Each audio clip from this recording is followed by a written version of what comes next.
ফাল্লুজায় আইএসের বিরুদ্ধে বিজয়ের ঘোষণা ইরাকি প্রধানমন্ত্রীর, শিগগিরই মসুল পুনরুদ্ধারের অঙ্গীকার। মার্কিন কূটনীতিকদের সিরিয়ায় সামরিক অভিযানের আহ্বান বিবেচনার আশ্বাস কেরির, দেশটির রাজনৈতিক সংস্কারে মার্কিন প্রস্তাবের প্রতি রাশিয়ার সমর্থন। ব্রিটিশ এমপি জো কক্স পরিকল্পিত হত্যাকাণ্ডের শিকার, দাবি পুলিশের। হত্যাকারী থমাস মায়ারের বিরুদ্ধে 3টি আলাদা অভিযোগ গঠন। এবং 4 দিনেও নিয়ন্ত্রণে আসেনি ক্যালিফোর্নিয়ার দাবানল, পুড়ে ছাই 4000 একর বনভূমি, বাসিন্দাদের সরিয়ে নেয়ার কাজ চলছে।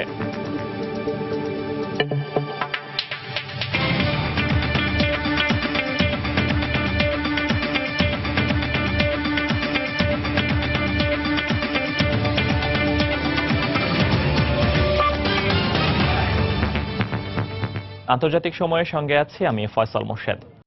আইএসের কাছ থেকে ফাল্লুজা শহরের অধিকাংশ এলাকা পুনরুদ্ধারের পর জঙ্গি গোষ্ঠীটির বিরুদ্ধে বিজয় ঘোষণা করেছেন ইরাকের প্রধানমন্ত্রী হায়দার আল আবাদি। ইরাকে আইএসের কোনো স্থান নেই উল্লেখ করে শিগগিরই মসুল পুনরুদ্ধারের অঙ্গীকার করেন তিনি। এদিকে ইরাকে আইএস বিরোধী লড়াইয়ে সহযোগিতার অংশ হিসেবে ফ্রান্সের দেয়া অস্ত্রের একটি চালান বাগদাদে পৌঁছেছে। বাগদাদ থেকে 50 কিলোমিটার পশ্চিমে আনবার প্রদেশের ফাল্লুজা থেকে আইএসকে হটাতে গত 23শে মে অভিযান শুরু করে যৌথ বাহিনী। মার্কিন বাহিনীর সহায়তায় অভিযান শুরুর প্রায় 4 সপ্তাহ পর শুক্রবার শহরটির গুরুত্বপূর্ণ সরকারি ভবন সহ অধিকাংশ এলাকা পুনরুদ্ধারের কথা জানায় ইরাকি সেনারা। শহরের প্রধান সরকারি কার্যালয়, সিটি কাউন্সিল ভবন পুনরুদ্ধারের পর এর ছাদে ইরাকের জাতীয় পতাকা উড়িয়ে দেওয়া হয়। শহরটি পুনর্দখলে বেসামরিক নাগরিকদের জীবন রক্ষায় বিভিন্ন সময় সরকারি বাহিনীকে কিছুটা ধীরগতির ও কৌশলী হতে হয়েছে। অবরুদ্ধ বাসিন্দাদের পালাতে বাধা দেওয়ার পাশাপাশি আইএস তাদের মানব ঢাল হিসেবে ব্যবহার করেছে বলেও জানায় গণমাধ্যম। শুক্রবার শহরটিতে কয়েক হাজার অধিবাসীর অবস্থানের মধ্যেই তা পুনর্দখলের ঘোষণা দিল সরকারি বাহিনী। গত 2 দিনে ফাল্লুজার পূর্ব দিকের শিল্পাঞ্চল ও দক্ষিণাংশের দখল নিতে সরকারি বাহিনীকে আইএসের প্রতিরোধের মুখে পড়তে হয়। শুক্রবার সামরিক বাহিনী এই লড়াইয়ে বেশ কয়েকজন আইএস জঙ্গি নিহতের খবর জানায়। ফাল্লুজার অধিকাংশ এলাকা যৌথ বাহিনীর দখলে এলেও উত্তর দিকে এখনো আইএসের আধিপত্য থাকায় অভিযান অব্যাহত রাখার ঘোষণা দেয়া হয়। বেশ কয়েকবার প্রতিরোধের মুখে পড়লেও ফাল্লুজার অধিকাংশ এলাকা এখন আমাদের নিয়ন্ত্রণে। উত্তর দিকের কিছু অংশে এখনো আইএসের আধিপত্য রয়েছে। আগামী কয়েক ঘন্টায় সেখানে যৌথ অভিযান চালাতে প্রস্তুতি নিচ্ছি আমরা। ফাল্লুজার অধিকাংশ এলাকা পুনরুদ্ধারের পর জঙ্গি গোষ্ঠীটির বিরুদ্ধে বিজয়ের ঘোষণা দেন ইরাকি প্রধানমন্ত্রী হায়দার আল আবাদি। শিগগিরই শহরটি পুরোপুরি আইএস মুক্ত করতে সামরিক অভিযান চলবে বলেও জানান তিনি। শুক্রবার রাষ্ট্রীয় টেলিভিশনে দেয়া ভাষণে এই সাফল্যের জন্য ইরাকি বাহিনী ও দেশবাসীকে অভিনন্দন জানান আবাদি। একই সঙ্গে যত দ্রুত সম্ভব আইএসের কাছ থেকে মসুল পুনরুদ্ধারের অঙ্গীকার করেন তিনি। আমরা ফাল্লুজাকে আইএস মুক্ত করার অঙ্গীকার করেছিলাম, তা করতে পেরেছি। নাগরিকদের জরুরি সাহায্য পৌঁছে দিতে সরকারি প্রতিষ্ঠানগুলোকে নির্দেশ দিয়েছি। মানুষের জীবন ও সম্পদ রক্ষা করেই এই অভিযান পরিচালনা করেছি আমরা। ফাল্লুজার বিভিন্ন সড়ক ও আবাসিক এলাকায় আইএসের পেতে রাখা মাইন ও বিস্ফোরক সরাতে ইরাকি বাহিনীকে কয়েক মাস কাজ করতে হবে। ইউফ্রেটিস নদীর তীরে অবস্থিত ফাল্লুজা 2014 সালের মার্চ থেকে আইএসের শক্ত ঘাঁটি হিসেবে বিবেচিত। ইরাকি সামরিক বাহিনীর সঙ্গে কুর্দি ও শিয়া মিলিশিয়ারা ফাল্লুজা পুনর্দখলের অভিযানে অংশ নিলেও শহরটি থেকে আইএসকে হটাতে বেশ বেগ পেতে হয়েছে যৌথ বাহিনীকে। এদিকে আইএস বিরোধী লড়াইয়ে আবাদি সরকারকে সহযোগিতা করতে অস্ত্রের একটি চালান পাঠিয়েছে ফ্রান্স সরকার।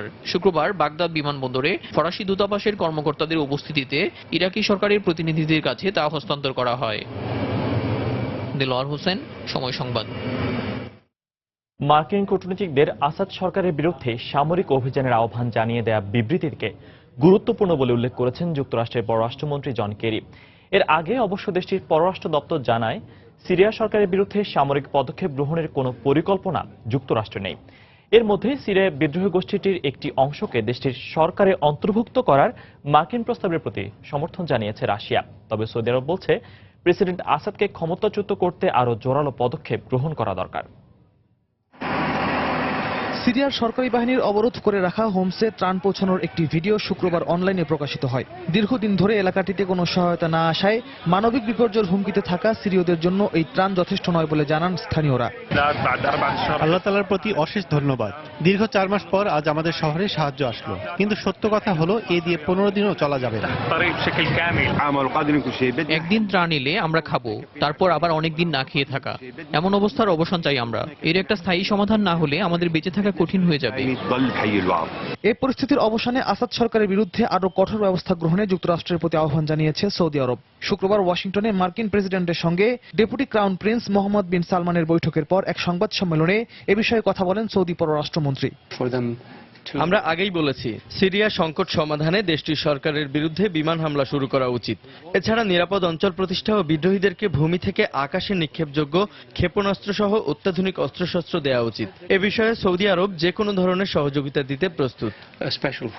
এর একদিন আগে আসাদ সরকারের বিরুদ্ধে সামরিক পদক্ষেপ নেওয়ার প্রস্তাব দিয়ে ঊর্ধ্বতন কর্মকর্তাদের একটি যৌথ চিঠি দেন মার্কিন পররাষ্ট্র মন্ত্রণালয়ের 51 জন কূটনীতিক। দেশে ফেরার পর বিষয়টি বিবেচনা করা হবে বলে জানিয়েছেন ডেনমার্ক সফররত মার্কিন পররাষ্ট্রমন্ত্রী জন কেরি। তবে এ ধরনের চিঠিকে ভিন্নমত প্রকাশের অযৌক্তিক পন্থা উল্লেখ করে সিরিয়া বিষয়ে পররাষ্ট্র দপ্তরের অভ্যন্তরীণ মতবিরোধ কমিয়ে আনতে কাজ করার ইঙ্গিত দিয়েছেন দপ্তরের মুখপাত্র। সিরিয়া বিষয়ে এখন আমাদের নির্দিষ্ট নীতি থাকলেও অবস্থার পরিপ্রেক্ষিতে তা পরিবর্তন হতে পারে, কিন্তু এখন পর্যন্ত আমরা আলোচনার মাধ্যমে রাজনৈতিক উপায়ে সংকট সমাধানের প্রক্রিয়াকে সবচেয়ে সঠিক পদক্ষেপ হিসেবে বিবেচনা করছি। রাশিয়াও রাজনৈতিক সংস্কারের মাধ্যমে সিরিয়া সংকট সমাধানের আহ্বান জানিয়েছে।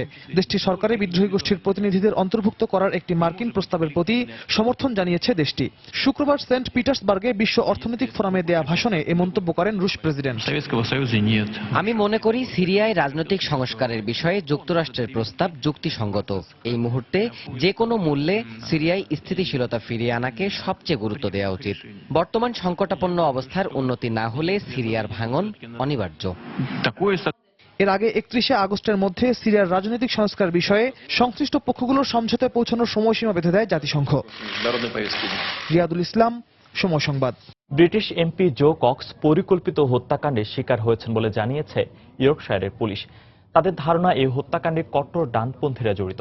হত্যা মামলায় গ্রেফতার থমাস মায়ারের বিরুদ্ধে হত্যাসহ 3টি আলাদা অভিযোগ গঠন করা হয়েছে। অভিযুক্ত থমাসকে শনিবার আদালতে তোলা হবে বলে জানিয়েছে কর্তৃপক্ষ। জো কক্স এর হত্যাকাণ্ডকে যুক্তরাজ্যের গণতন্ত্রের উপর হামলা বলে মন্তব্য করেছেন প্রধানমন্ত্রী ডেভিড ক্যামেরন।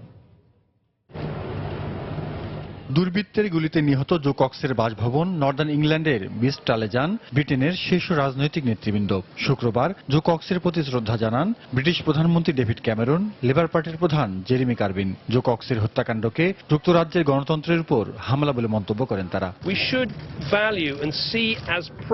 ব্রিটেনে 6,50,00,000 মানুষ একসঙ্গে বাস করে। এদেশের অর্থনৈতিক উন্নয়নে সবাই একসঙ্গে কাজ করে। তাই যখন কোথাও বিদ্বেষ, বিভেদ, অসহিষ্ণুতা দেখা যাবে তখনই সেগুলো জীবন থেকে, রাজনীতি থেকে সরিয়ে দিতে হবে। একটি সত্যিকারের গণতান্ত্রিক সমাজ ব্যবস্থা প্রতিষ্ঠায় সবার আগে প্রত্যেকের নিরাপত্তার প্রতিষ্ঠা করতে হবে। জো একজন অসাধারণ ও প্রতিভাবান ব্যক্তি ছিলেন। এই দেশকে তার আরো অনেক কিছু দেওয়ার ছিল। গেল সোমবার নিজ নির্বাচনী এলাকায় গুলি ও ছুরিকাঘাতে নিহত জো কক্স পরিকল্পিত হত্যাকাণ্ডের শিকার হয়েছেন বলে জানিয়েছে ওয়েস্ট ইয়র্কশায়ারের পুলিশ। খতিয়ে দেখা হচ্ছে কট্টর ডানপন্থীদের সম্পৃক্ততার বিষয়টি। জো কক্সের হত্যাকাণ্ডে উগ্র ডানপন্থী জাতীয়তাবাদীদের সম্পৃক্ততা থাকার বিষয়টিকে অগ্রাধিকার দেওয়া হচ্ছে। এছাড়া অভিযুক্ত আসামি থমাস মায়ার মানসিকভাবে অসুস্থ ছিল সংবাদ মাধ্যমে প্রকাশিত এমন বক্তব্যকেও এই তদন্তে গুরুত্ব দেওয়া হচ্ছে। এখন পর্যন্ত পাওয়া তথ্য অনুযায়ী আমাদের মনে হয়েছে এটি পরিকল্পিত হত্যাকাণ্ড। প্রকৃত অপরাধীকে বিচারের মুখোমুখি করতে সম্ভাব্য সব তথ্যই খতিয়ে দেখা হচ্ছে। নিজ কমিউনিটিতে দারুণ জনপ্রিয় ছিলেন জো কক্স। এলাকার উন্নয়নে তার আন্তরিকতা কক্সকে এনে দিয়েছিল আলাদা পরিচয়। মাত্র 1 সপ্তাহ আগেই তার সঙ্গে দেখা করেছিলাম আমি। চমৎকার একজন মানুষ ছিলেন জো কক্স। তিনি যেমন করে প্রাণ হারালেন তা খুবই দুঃখজনক। শোকের ছায়া পড়েছে ব্রিটেনের সবখানেই। বাকিংহাম প্যালেসে অর্ধনমিত রাখা হয় জাতীয় পতাকা। ইংল্যান্ডের ওয়েস্টমিনিস্টার পার্লামেন্ট স্কোয়ারের সামনেও ছিল শোকার্ত মানুষের ভিড়। জো কক্সকে শ্রদ্ধা জানাতে আগামী সোমবার পার্লামেন্টের বিশেষ অধিবেশন ডাকা হয়েছে। জাহিদুর রহমান, সময় সংবাদ। বেলজিয়াম জুড়ে সন্ত্রাস বিরোধী অভিযানে 12 জনকে গ্রেফতার করেছে পুলিশ। হামলার পরিকল্পনার অভিযোগে এদের গ্রেফতার করা হয়। সন্ত্রাসীদের ধরতে বেলজিয়ামের রাজধানী ব্রাসেলস সহ 16টি এলাকায় সারারাত ধরে অভিযান চালায় পুলিশ। এ সময় 40 জনকে জিজ্ঞাসাবাদের জন্য আটক করা হলেও 12 জনকে গ্রেফতার করে বাকিদের ছেড়ে দেওয়া হয়। তবে তাদের কাছ থেকে কোনো ধরনের আগ্নেয়াস্ত্র বা বিস্ফোরক দ্রব্য পাওয়া যায়নি। এই বছরের মার্চে ব্রাসেলসের বিমানবন্দর ও মেট্রো স্টেশনে জোড়া বোমা হামলার পর থেকে বেলজিয়ামে নিরাপত্তা ব্যবস্থা জোরদার করা হয়। আন্তর্জাতিক সময়ে আরও দেখবেন, রাশিয়ার সঙ্গে পারস্পরিক সাহায্য সহযোগিতা বাড়াতে ইউর প্রতি পুতিনের আহ্বান। মস্কোর উপর জোটের অর্থনৈতিক নিষেধাজ্ঞার মেয়াদ বাড়ল আরও 1 বছর। 4 দিনেও নিয়ন্ত্রণে আনা যায়নি যুক্তরাষ্ট্রের ক্যালিফোর্নিয়ার দক্ষিণাঞ্চলের দাবানল। 1 রাতের ব্যবধানে 3 গুণ বেড়ে দাবানল ছড়িয়ে পড়েছে। এরই মধ্যে পুড়ে ছাই 4000 একর বনভূমি। জরুরি অবস্থা জারি করা হয়েছে সান্তা বারবারা এলাকায়। আগুনের তীব্রতা বেড়ে যাওয়ায় সেখানকার 250-রও বেশি ঘর, বাড়ি ও ব্যবসা প্রতিষ্ঠান থেকে বাসিন্দাদের সরিয়ে নেওয়া হয়েছে। অন্যদিকে নিউ মেক্সিকোর বার্নালিলো এলাকার দাবানলও নিয়ন্ত্রণে আনতে পারেনি দমকল কর্মীরা। দাবানলের তীব্রতার কাছে যেন অসহায় দমকল কর্মীরা। তবুও আগুন নেভাতে প্রচেষ্টা চালিয়ে যাচ্ছেন 1200 ফায়ার সার্ভিস সদস্য। ক্যালিফোর্নিয়ার সান্তা বারবারা এলাকার 4000 একর বনভূমিতে ছড়িয়ে পড়া এই দাবানল নিয়ন্ত্রণে 6টি বড় আকারের এয়ার ট্যাঙ্কার আর 13টি হেলিকপ্টারকে কাজে লাগানো হলেও পরিস্থিতির উন্নতি হয়নি। শুক্রবার জারি করা হয় আঞ্চলিক জরুরি অবস্থা। গেল বুধবার থেকে হঠাৎ কি কারণে দাবানলটি বিপজ্জনকভাবে ছড়িয়ে পড়তে শুরু করেছে তা অনুসন্ধানে তদন্ত শুরু হয়েছে। ঘন্টায় 40 থেকে 50 কিলোমিটার গতিতে বইছে বাতাস। তাপমাত্রা ছুঁয়েছে 80 ডিগ্রি সেলসিয়াসের ঘর। সহসা এই অবস্থার পরিবর্তন হবে এমন সম্ভাবনাও দেখছে না আবহাওয়া অধিদপ্তর। অন্যদিকে 4 দিনেও নিয়ন্ত্রণে আসেনি নিউ মেক্সিকোর বার্নালিনো এলাকার দাবানল। সেখানকার প্রায় 1600 একর জমিতে আগুন ছড়িয়ে পড়েছে বলে জানিয়েছে দমকল বাহিনী। এরই মধ্যে প্রায় 200 বাসিন্দাকে অন্যত্র সরিয়ে নেওয়া হয়েছে। জাহিদুর রহমান, সময় সংবাদ। রাশিয়ার সঙ্গে পারস্পরিক সাহায্য সহযোগিতা বৃদ্ধি করতে ইউরোপীয় ইউনিয়নের প্রতি আহ্বান জানিয়েছেন রুশ প্রেসিডেন্ট ভ্লাদিমির পুতিন। শুক্রবার রাশিয়ার সেন্ট পিটার্সবার্গে বিশ্ব অর্থনৈতিক ফোরামের বার্ষিক সম্মেলনে পুতিন বাল্টিক অঞ্চলের ন্যাটোর সাম্প্রতিক শক্তি বৃদ্ধির সমালোচনা করে বলেন, এর তৎপরতা বন্ধ না করলে অবশ্যই ন্যাটোকে এর ফল ভোগ করতে হবে। এদিকে ক্রিমিয়াকে রাশিয়ার অন্তর্ভুক্ত করে নেয়ার অভিযোগে আরোপিত অর্থনৈতিক নিষেধাজ্ঞা আরও 1 বছরের জন্য বাড়িয়েছে ইইউ। নিয়মিত টহলের অংশ হিসেবে মার্কিন নৌবাহিনীর বিমানবাহী রণতরী ইউএসএস পর্টার কৃষ্ণ সাগরে প্রবেশ করে। এর পরপরই রাশিয়ার পক্ষ থেকে হুঁশিয়ারি দেওয়া হয়, কৃষ্ণ সাগরে নতুন করে মার্কিন যুদ্ধ জাহাজ প্রবেশ করলে তারা পাল্টা ব্যবস্থা নেবে। তবে এতে দমে না গিয়ে যুক্তরাষ্ট্র জানিয়ে দিয়েছে কৃষ্ণ সাগরে তাদের যুদ্ধ জাহাজ অবস্থান করবে। আমাদের যেখানে যাওয়া প্রয়োজন আমরা সেখানেই যাব। এক্ষেত্রে কারো হুমকি আমরা গ্রাহ্য করব না। কৃষ্ণ সাগরের নেটোর সামরিক মহড়ার সমালোচনা করেছেন জার্মান পররাষ্ট্রমন্ত্রী ফ্রাঙ্ক ওয়াল্টার স্টাইনমেয়ার। জার্মান একটি পত্রিকায় দেওয়া সাক্ষাৎকারে তিনি রাশিয়ার সঙ্গে উত্তেজনা বৃদ্ধি করে যুদ্ধ বাঁধানোর উপক্রম করায় নেটোর সমালোচনা করেন। একই সাথে রাশিয়ার সঙ্গে আলোচনা ও সহযোগিতার মাধ্যমে নেটোর মহড়া স্থানান্তর করারও আহ্বান জানান তিনি। জার্মান পররাষ্ট্রমন্ত্রীর মতো রুশ প্রেসিডেন্ট ভ্লাদিমির পুতিনও বাল্টিক অঞ্চলে নেটোর সাম্প্রতিক শক্তি বৃদ্ধির সমালোচনা করে এটি বন্ধ না করলে তাদেরকে অবশ্যই এর ফল ভোগ করতে হবে বলে হুঁশিয়ারি দেন। শুক্রবার রাশিয়ার সেন্ট পিটার্সবার্গে আয়োজিত বিশ্ব অর্থনৈতিক ফোরামের বার্ষিক সম্মেলনে তিনি পশ্চিমাদের সঙ্গে রাশিয়া কোনো ধরনের স্নায়ুযুদ্ধে জড়াতে চায় না বলে উল্লেখ করেন। আমি মনে করি না আমরা আরেকটি স্নায়ুযুদ্ধের দিকে যাচ্ছি। আমার মনে হয় কেউই সেটা চায় না। অন্তত রাশিয়া যে এমন কিছু চায় না সেটা আমি নিশ্চিত করে বলতে পারি।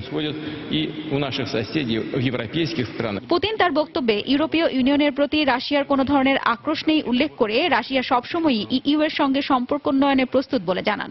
তবে পুতিনের এই ঘোষণা সত্ত্বেও ক্রিমিয়াকে রাশিয়ার অন্তর্ভুক্ত করে নেওয়ার অভিযোগে 2014 সালে আরোপিত অর্থনৈতিক নিষেধাজ্ঞা আরও 1 বছরের জন্য বাড়িয়ে দিয়েছে ইইউ। হাফসাতুন্নেসা, সময় সংবাদ। তুরস্কের ইস্তাম্বুলে নিরাপত্তা ব্যবস্থা ব্যাহত হওয়ার আশঙ্কায় সমকামীদের একটি র্যালি বাতিল করা হয়েছে। শহরটির কর্তৃপক্ষ শুক্রবার জানায়, চলতি মাসের 26 জুন এই র্যালি আয়োজনের কথা ছিল। নিষেধাজ্ঞা উপেক্ষা করে কেউ র্যালিতে অংশ নিলে আইনশৃঙ্খলা বাহিনীর গ্রেফতারের সম্মুখীন হতে হবে বলে বিবৃতিতে জানায় কর্তৃপক্ষ। তবে কর্তৃপক্ষের এমন সিদ্ধান্তের নিন্দা জানিয়ে র্যালির আয়োজকেরা জানান, এটা সংবিধানের আইনের লঙ্ঘন। তুরস্ক সরকার সব নাগরিকের অধিকার রক্ষায় ব্যর্থ উল্লেখ করে এই সিদ্ধান্তের বিরুদ্ধে আইনি লড়াইয়ের ঘোষণা দেন তারা। গত কয়েক মাসে আইএস ও কুর্দি বিচ্ছিন্নতাবাদীদের বোমা হামলার পর তুরস্কের বিভিন্ন শহরে নিরাপত্তা জোরদার করা হয়েছে। গত 12 বছর ধরে তুরস্কে বার্ষিক র্যালির আয়োজন করছে সমকামী ও তাদের অধিকার রক্ষায় আন্দোলনকারী কয়েকটি সংগঠন।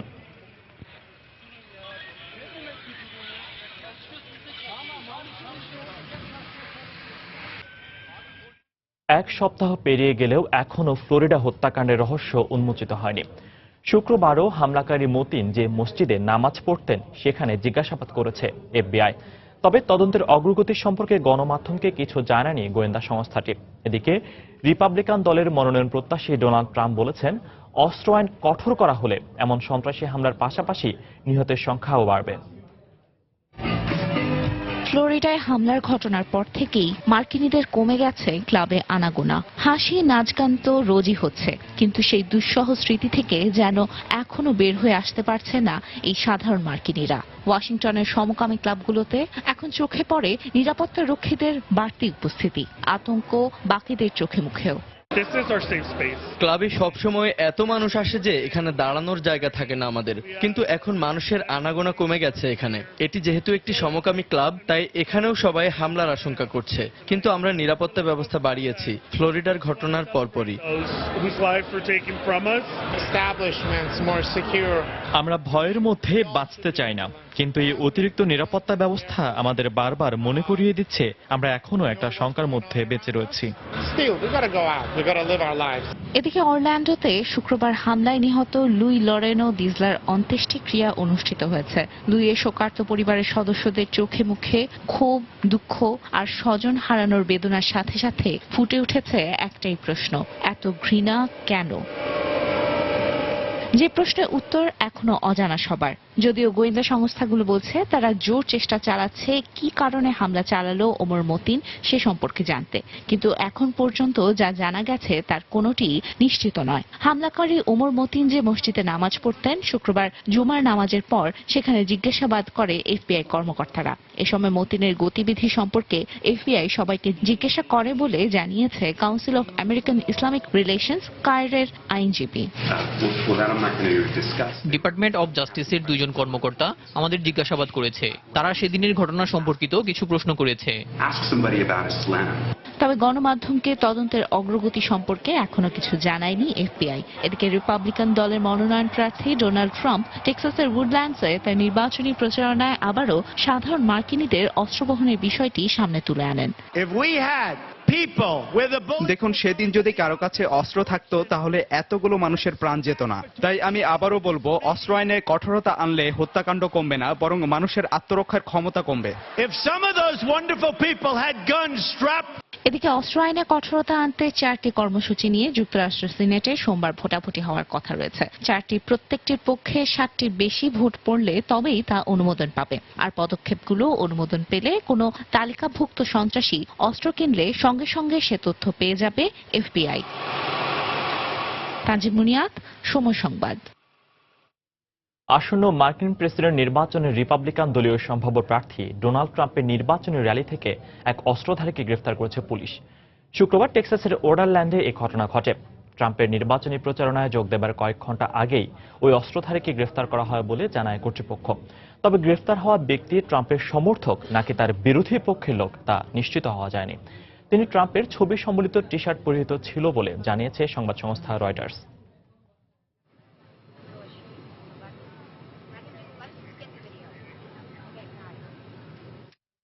আন্তর্জাতিক সময়ে আরও যা দেখবেন, পশ্চিমবঙ্গে নারদা ঘুষকাণ্ড তদন্তের নির্দেশ রাজ্য সরকারের, দায়ীদের বিরুদ্ধে যথাযথ ব্যবস্থা গ্রহণের প্রতিশ্রুতি মমতার। ইন্দোনেশিয়ার উপকূলে আটকে পড়া অভিবাসীদের ভবিষ্যৎ অনিশ্চিত হয়ে পড়েছে বলে জানিয়েছে সেখানকার স্বেচ্ছাসেবী কর্মীরা। গত সপ্তাহে অভিবাসীবাহী একটি নৌযান আছে প্রদেশের পশ্চিম উপকূলে এসে পৌঁছানোর পর তা আবার সমুদ্রে ফিরিয়ে দেওয়া হয়। নৌযানটিতে নারী ও 9 শিশু সহ প্রায় অর্ধশত অভিবাসী রয়েছে বলে জানা যায়। তারা সবাই শ্রীলঙ্কার নাগরিক। অস্ট্রেলিয়া ও মালয়েশিয়া যাওয়ার অন্যতম রুট হিসেবে প্রতি বছর এশিয়ার শত শত অভিবাসী ইন্দোনেশিয়া পৌঁছায়।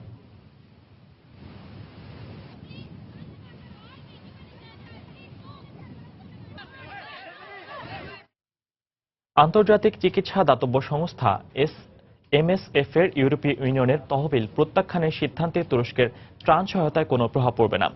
ইউরোপীয় অভিবাসীদের ঢল ঠেকাতে তুরস্ক EU চুক্তির প্রতিবাদে MSF EU ও এর অন্তর্ভুক্ত দেশগুলোর তহবিল প্রত্যাখ্যানের ঘোষণা দেওয়ার পর এ মন্তব্য করেছে ইউরোপিয়ান কমিশন। এদিকে গ্রিসে শরণার্থী সংকট মোকাবেলায় সরকারকে সহায়তার পাশাপাশি শরণার্থীদের পুনর্বাসন ব্যবস্থা পরিদর্শন করতে শুক্রবার এথেন্সে পৌঁছেছেন জাতিসংঘের মহাসচিব বান কি মুন। সম্প্রতি মেসিডোনিয়া সীমান্তবর্তী গ্রিসের ইদোমেনি শিবিরে আটকে পড়া অভিবাসীদের পুনর্বাসনের ব্যবস্থা করেছে গ্রিক সরকার। এথেন্সে শরণার্থীদের বর্তমান পরিস্থিতি পরিদর্শন, শরণার্থী সংকট নিয়ে আলোচনা ও গ্রিক সরকারকে এই বিষয়ে সহায়তায় শুক্রবার 2 দিনের সফরে এথেন্সে পৌঁছেন জাতিসংঘের মহাসচিব বান কি মুন। আমি গ্রিসের চলমান অর্থনৈতিক সংস্কার ও সামাজিক পরিস্থিতি সম্পর্কে অবগত আছি। এই অবস্থায় শরণার্থী সংকট মোকাবেলায় এ দেশের জন্য একটি বড় চ্যালেঞ্জ, কিন্তু সবকিছুর পরও আপনাদের সহায়তা ও নেতৃত্বের জন্য আমরা কৃতজ্ঞ। আগামীকাল আমি লেসবন দ্বীপে শরণার্থীদের নতুন শিবির পরিদর্শন করব। এতে জাতিসংঘের পক্ষ থেকে গ্রিসকে কিভাবে আরো বেশি সহায়তা প্রদান করা যায় সে বিষয়ে জানা সহজ হবে। ইউরোপে অভিবাসীদের ঢল ঠেকাতে তুরস্ক EU চুক্তির বিষয়ে প্রতিবাদ জানাতে EU ও এর অন্তর্ভুক্ত 28টি দেশ থেকে সব ধরনের তহবিল প্রত্যাখ্যানের ঘোষণা দিয়েছে আন্তর্জাতিক চিকিৎসা দাতব্য সংস্থা MSF। সংস্থার মহাসচিব এক সংবাদ সম্মেলনে এ ঘোষণা দেন। MSF তুরস্কে EU এর মানবিক ত্রাণ সরবরাহকারী কোনো অংশীদার নয়। এই সংস্থাটি তুরস্কে তাদের কর্মসূচি পরিচালনা করার জন্য আমাদের কাছে কোনো তহবিলের আবেদন করেনি। এ কারণে তাদের EU এর তহবিল প্রত্যাখ্যানের সিদ্ধান্তে তুরস্কে শরণার্থীদের সহায়তার ক্ষেত্রে কোনো প্রভাব পড়বে না। তবে MSF এর এই সিদ্ধান্তের কারণে তুরস্কে ত্রাণ সহায়তা দেওয়ার বিষয়ে কোনো পরিবর্তন আনা হবে না বলে জানিয়েছে ইউরোপিয়ান কমিশন। শরণার্থী সংকট মোকাবেলায় EU যে চুক্তি করেছে তা মূল্যবোধ ও নীতিবিরোধী। শরণার্থীদের সহায়তা নয়, বরং সীমান্তে নিয়ন্ত্রণ ব্যবস্থা জোরদার করাই এ চুক্তির লক্ষ্য। এদিকে শরণার্থী সংকট মোকাবেলায় জার্মানি ও পোল্যান্ড এক হয়ে কাজ করবে বলে জানিয়েছেন জার্মান চ্যান্সেলর অ্যাঙ্গেলা মার্কেল। একই কথা বলেছেন পোল্যান্ডের প্রেসিডেন্টও। সংবাদ সম্মেলনে পোলিশ প্রেসিডেন্ট শরণার্থী সংকট সমাধানে ইউরোপের দেশগুলোতে শরণার্থীদের ভাগ করে দেওয়ার মার্কেলের পরিকল্পনার প্রশংসাও করেন। শিরিন আক্তার, সময় সংবাদ। সন্ত্রাসবাদ মোকাবিলায় থাইল্যান্ডের সঙ্গে ভারত একসাথে কাজ করবে বলে জানিয়েছেন ভারতের প্রধানমন্ত্রী নরেন্দ্র মোদী। থাইল্যান্ডের প্রধানমন্ত্রী প্রেয়ুথ চ্যান ওচার সঙ্গে বৈঠকের পর এই কথা জানান তিনি। এছাড়াও ভারত মহাসাগরের দুদেশের মধ্যে নৌ সহায়তা বৃদ্ধির বিষয়ে কথা হয় তাদের মধ্যে। এ সময় ভারতীয় ব্যবসায়ীদের থাইল্যান্ডে বিনিয়োগের আহ্বান জানান প্রেয়ুথ। জ্যেষ্ঠ মন্ত্রীদের সহ 46 ব্যবসায়ী প্রতিনিধি নিয়ে থাই প্রধানমন্ত্রীর 3 দিনের ভারত সফরের শেষ দিন আজ।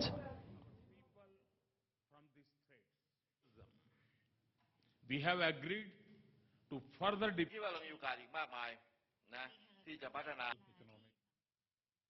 পশ্চিমবঙ্গে বিধানসভা নির্বাচনের আগে সংঘটিত নারদা ঘুষকাণ্ড তদন্তের নির্দেশ দিয়েছে তৃণমূল সরকার। সেই সঙ্গে ঘটনায় দায়ীদের বিরুদ্ধে যথাযথ ব্যবস্থা গ্রহণের প্রতিশ্রুতি দেন মুখ্যমন্ত্রী মমতা বন্দ্যোপাধ্যায়। গত মার্চে নারদা.com নামে একটি ওয়েবসাইটে তৃণমূলের শীর্ষস্থানীয় বেশ কয়েকজন নেতা, সংসদ সদস্য এবং মন্ত্রীকে ঘুষ দেওয়ার স্টিং ভিডিও প্রকাশিত হয়। এর পরপরই ওই ঘুষ কাণ্ডকে হাতিয়ার করে তৃণমূলের বিরুদ্ধে প্রচারণা চালায় বিরোধীরা। এসব সত্ত্বেও পশ্চিমবঙ্গে বিপুল বিজয় পেয়ে টানা দ্বিতীয়বারের মতো ক্ষমতায় আসে তৃণমূল কংগ্রেস। নির্বাচনে জয়ের পর থেকে মমতা বন্দ্যোপাধ্যায় নারদা স্টিং অপারেশনের ঘটনা তদন্তে প্রতিশ্রুতি দিয়ে আসছিলেন। অবশেষে শুক্রবার রাজ্য সচিবালয়ে নবান্নে মমতা কলকাতার পুলিশ কমিশনার রাজীব কুমারকে নারদার স্টিং অপারেশনের তদন্তের দায়িত্ব দেন। কে দোষী সেটা ইনভেস্টিগেশন না হলে বলবে কি করে? আমি আপনাকে টাকা ঘুষ দিতে গেছি না কেউ আপনার কাছে টাকাটা চেয়েছে, এসব অনেক ব্যাপার আছে, টোটালটা আসবে। আপনি একটা কাউকে আপনি একটা টিভিতে এনকোয়ারি করতেই পারেন, একটা টিভিতে চ্যানেলে একটা বা মোবাইলে যে কোনো কেউ একটা কথা বলছে, কথাটা কোন প্রসঙ্গে বলেছে, কি প্রসঙ্গে বলেছে সেটা তো দেখতে হবে। ধরেন অনেকগুলো দিক আছে, এটা পুলিশ নিরপেক্ষভাবে তদন্ত করবে, যেটা সত্য সেটা উদ্ঘাটিত করবে, কারা কারা এই চক্রান্তের মূলে আছে সেটাও তো দেখতে হবে।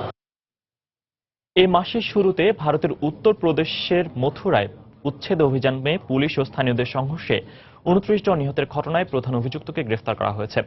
শুক্রবার প্রদেশের বদওয়ান শহর থেকে রাকেশ গুপ্ত নামে ওই ব্যক্তিকে গ্রেফতার করা হয়। মথুরা পুলিশ জানায় গ্রেফতারকৃত ওই ব্যক্তি স্বাধীন ভারত নামের একটি বিদ্রোহী সংগঠনের সক্রিয় সদস্য। এই সংগঠনটির উস্কানিতে মথুরায় অভিযানে সহিংসতা ছড়িয়ে পড়েছিল বলে অভিযোগ করে পুলিশ। নেতাজি সুভাষচন্দ্র বসুর আদর্শে বিশ্বাসী স্বাধীন ভারতের কর্মীরা ভারতের বর্তমান প্রধানমন্ত্রীর অপসারণ, মুদ্রা ব্যবস্থার পরিবর্তন ও জ্বালানির মূল্য বৃদ্ধি সহ বিভিন্ন দাবিতে উত্তরপ্রদেশে আন্দোলন চালিয়ে আসছে। গত ২রা জুন মথুরার একটি সরকারি পার্ক থেকে অবৈধ বসতি উচ্ছেদের সময় পুলিশের সঙ্গে স্থানীয়দের সংঘর্ষে পুলিশ কর্মকর্তা সহ ২৯ জন নিহত ও শতাধিক আহত হয়।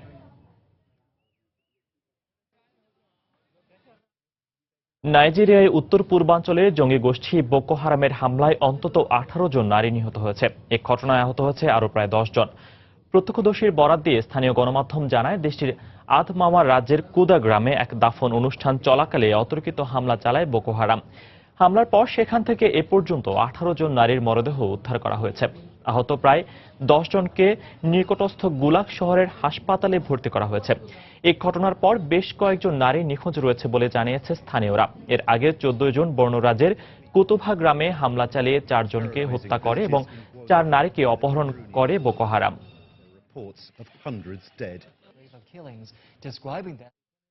ইরানের তেহরানে মাটির নিচে সুড়ঙ্গে গ্যাস পাইপে বিস্ফোরণে ২ জন শ্রমিক নিহত হয়েছে। কর্তৃপক্ষ জানায়, শুক্রবার তেহরানের পশ্চিমাঞ্চলে সাহারান জেলায় খনন কাজ চলার সময় ভুল করে এক শ্রমিক গ্যাস পাইপে আঘাত করলে ভয়াবহ বিস্ফোরণ ঘটে এবং আগুন ধরে যায়। এতে ঘটনাস্থলেই ২ শ্রমিকের মৃত্যু হয়। বিস্ফোরণের পর ওই সুড়ঙ্গের আশেপাশে বেশ কিছু ভবন এবং প্রতিষ্ঠান ক্ষতিগ্রস্ত হয়। পরে খবর পেয়ে ঘটনাস্থলে পৌঁছে ২ ঘন্টার প্রচেষ্টার পর আগুন নিয়ন্ত্রণে আনে দমকল কর্মীরা। তবে এখনও ওই এলাকার গ্যাস সরবরাহ বন্ধের পাশাপাশি বিদ্যুৎ, পানি ও টেলিফোন লাইন বন্ধ রয়েছে।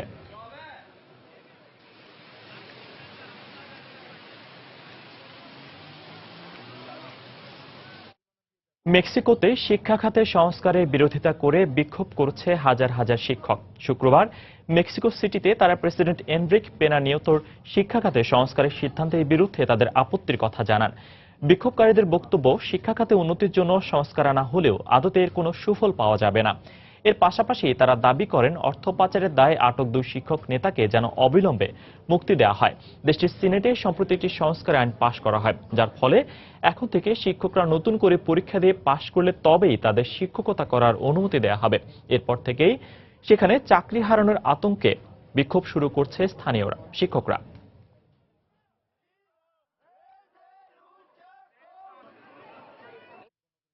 বিয়ে করতে অস্বীকৃতি জানানোয় পাকিস্তানে এক ব্যক্তিকে এসিড ছুঁড়ে মারার অভিযোগে এক নারীকে গ্রেফতার করা হয়েছে। শুক্রবার মুলতান পুলিশ জানায়, মনিল মাই নামের ৩২ বছর বয়সী ওই নারী বৃহস্পতিবার তার প্রেমিক সাদাকাত আলীকে অ্যাসিড ছুঁড়ে মারে। এই ঘটনার কয়েক ঘন্টা পরই মনিল মাইকে গ্রেফতার করে পুলিশ। পাকিস্তানের মতো রক্ষণশীল দেশে নারীরা সহিংসতার শিকার হলেও কোনো পুরুষের এমন ঘটনায় অ্যাসিড দগ্ধ হওয়ার ঘটনা বিরল বলে জানিয়েছে গণমাধ্যম। আলীর সঙ্গে কয়েক বছর ধরে মনিলের প্রেমের সম্পর্ক ছিল। তাকে বিয়ে করার আশায় স্বামীর সঙ্গে বিবাহ বিচ্ছেদ ঘটান তিনি। এই ঘটনার পর পাকিস্তানে অ্যাসিডের সহজলভ্যতা নিয়ন্ত্রণের দাবি জানিয়েছে দেশটির মানবাধিকার কর্মীরা। কানাডার উত্তর পূর্বাঞ্চলের ডাউসন ক্রিকে বন্যা পরিস্থিতির অবনতি হওয়ায় জরুরি অবস্থা জারি করা হয়েছে। গেল বুধবার থেকে শুরু হওয়া প্রবল বৃষ্টিপাতের পর সৃষ্ট বন্যায় তলিয়ে গেছে ডাউসন ক্রিক এলাকার অধিকাংশ রাস্তাঘাট। দেশটির পরিবহন মন্ত্রণালয়ের পক্ষ থেকে জানানো হয়েছে, বন্যার কারণে ওই এলাকার ২ শতাধিক ঘরবাড়ি ক্ষতিগ্রস্ত হয়েছে। এরই মধ্যে অন্যত্র সরিয়ে নেওয়া হচ্ছে অর্ধশত স্থানীয় মানুষজনকে। ব্রিজ সহ বেশ কিছু সড়ক ভেঙে যাওয়ায় যোগাযোগ ব্যবস্থা ব্যাহত হচ্ছে। এছাড়া এলাকার স্কুল সহ সকল শিক্ষা প্রতিষ্ঠান বন্ধ রাখা হয়েছে। সড়ক ও যোগাযোগ ব্যবস্থা স্বাভাবিক হতে ১ সপ্তাহের বেশি সময় লাগতে পারে বলে জানিয়েছে কর্তৃপক্ষ। আন্তর্জাতিক মহাকাশ স্টেশন ISS থেকে ৩ জন নভোচারীকে নিয়ে কাজাখস্তানে অবতরণ করেছে সোয়ুজ ক্যাপসুল। শনিবার এই মহাকাশ যানটি জেচকাজগান শহরে রাশিয়া, যুক্তরাষ্ট্র, ব্রিটেনের ৩ নভোচারীকে নিয়ে অবতরণ করে। তাদের মধ্যে আন্তর্জাতিক মহাকাশ স্টেশনে যাওয়া প্রথম ব্রিটিশ নভোচারী টিম পিকো রয়েছেন। তিনি মহাকাশ স্টেশনে টানা ৬ মাসেরও বেশি সময় অবস্থান করেন। শনিবার মহাকাশ থেকে যাত্রা শুরুর ৩ ঘন্টা পর পৃথিবীতে অবতরণ করেন তারা।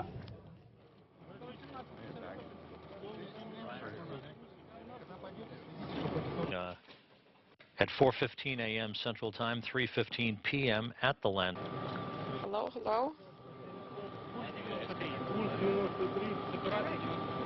How things look and ব্রাজিলের রিও ডি জেনিরোতে এক তরুণীকে ধর্ষণের পর ভিডিও ফুটেজ ইন্টারনেটে ছড়িয়ে দেওয়ার অপরাধে 7 জনকে দোষী সাব্যস্ত করে অভিযোগপত্র দিয়েছে পুলিশ। অভিযুক্তদের মধ্যে একজন অপ্রাপ্তবয়স্ক রয়েছে। মামলা তদন্তকারী কর্মকর্তা জানান, এই ঘটনায় 2 জনকে এরই মধ্যে গ্রেফতার করেছে পুলিশ। অন্য অভিযুক্তদের দ্রুত গ্রেফতারের দাবি জানিয়েছেন মামলার তদন্তকারী কর্মকর্তা। অভিযুক্তদের ধর্ষণ মামলায় 15 বছর ও ইন্টারনেটে ছবি প্রকাশের অভিযোগে 8 বছরের কারাদণ্ড হতে পারে। গত মে মাসে ব্রাজিলের দরিদ্র জনগোষ্ঠীর এক তরুণী বন্ধুর বাসায় যাওয়ার পর অচেতন অবস্থায় গণধর্ষণের শিকার হন। পরে 40 সেকেন্ডের একটি ভিডিও ইন্টারনেটে প্রকাশের পর তা ব্রাজিলে ব্যাপক বিক্ষোভের সৃষ্টি করে।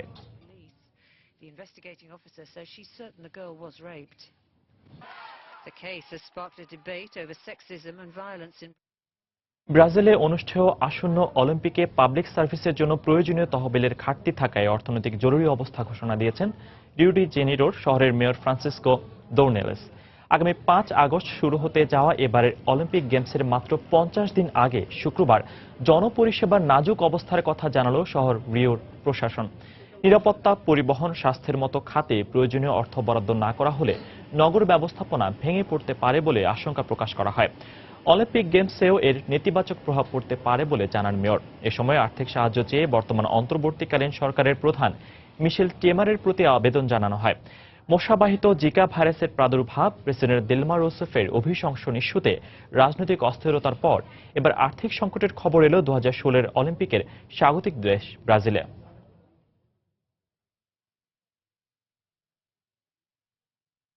এবছর ব্রাজিলের রিওতে হতে যাওয়া অলিম্পিকে রাশিয়ান অ্যাথলেটদের অংশগ্রহণে নিষেধাজ্ঞা আরোপ করেছে অলিম্পিক কর্তৃপক্ষ। ডোপিংয়ের দায়ে তাদের আসর থেকে বহিষ্কার করা হয়েছে।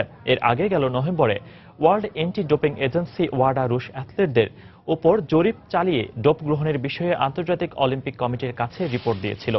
তারই প্রেক্ষিতে গেল বছর রুশ অ্যাথলেটদের আন্তর্জাতিক যে কোনো আসরে অংশগ্রহণের ক্ষেত্রে নিষেধাজ্ঞা আরোপ করা হয়। সেই নিষেধাজ্ঞার পর এবার দীর্ঘ মেয়াদে রুশ অ্যাথলেটদের উপর এই নিষেধাজ্ঞা দিল আইএএফ।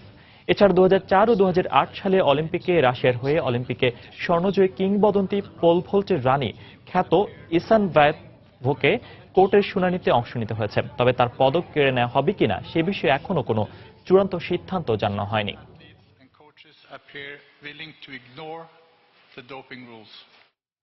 আসন্ন রিও অলিম্পিক সহ আন্তর্জাতিক ক্রীড়া প্রতিযোগিতা থেকে রাশিয়ার খেলোয়াড়দের সাময়িক নিষিদ্ধ করাকে অন্যায় হিসেবে উল্লেখ করেছেন রাশিয়ার প্রেসিডেন্ট ভ্লাদিমির পুতিন। তিনি বলেন, 2-1 জনের জন্য সবাইকে সম্মিলিত শাস্তি পেতে হলে তা হবে অন্যায় ও অবিচার। এ ব্যাপারে হস্তক্ষেপের জন্য আন্তর্জাতিক অলিম্পিক কমিটি সহ সংশ্লিষ্ট কর্তৃপক্ষের প্রতি আহ্বান জানিয়েছেন তিনি। সম্প্রতি শক্তি বৃদ্ধিকারী নিষিদ্ধ মাদক কিংবা ডোপিংয়ের অভিযোগে রুশ অ্যাথলেটিক্স ফেডারেশনকে সাময়িকভাবে নিষিদ্ধ করা হয়। রাষ্ট্রীয় পৃষ্ঠপোষকতায় ডোপিংয়ের অভিযোগ নিয়ে ডোপিং বিরোধী আন্তর্জাতিক সংস্থা ওয়াডার একটি প্রতিবেদন প্রকাশের পর রাশিয়ার বিরুদ্ধে এই ব্যবস্থা নেয় আন্তর্জাতিক অ্যাথলেটদের নিয়ন্ত্রক সংস্থা আইএএএফ। তবে কোনো খেলোয়াড় যদি নিজেকে নির্দোষ প্রমাণ করতে পারেন তবে তিনি স্বতন্ত্র প্রতিযোগী হিসেবে খেলায় অংশ নিতে পারবেন। ধারণা করা হচ্ছে 2016 সালের পুরোটাই এই নিষেধাজ্ঞায় কাটাতে হবে রাশিয়াকে।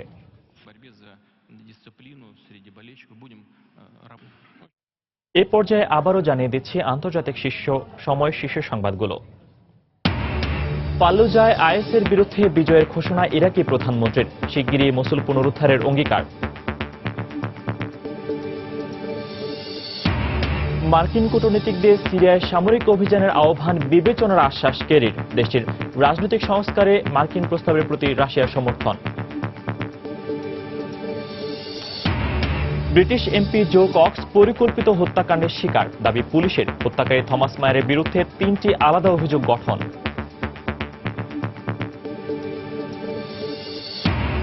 এবং 4 দিনেও নিয়ন্ত্রণে আসেনি ক্যালিফোর্নিয়ার দাবানল, পুড়ে ছায় 4000 একর বনভূমি, বাসিন্দাদের সরিয়ে নেয়ার কাজ চলছে। এই ছিল আন্তর্জাতিক সময়। যে কোনো খবর পেতে ভিজিট করুন সময় নিউজ.tv। সঙ্গে থাকুন সময়।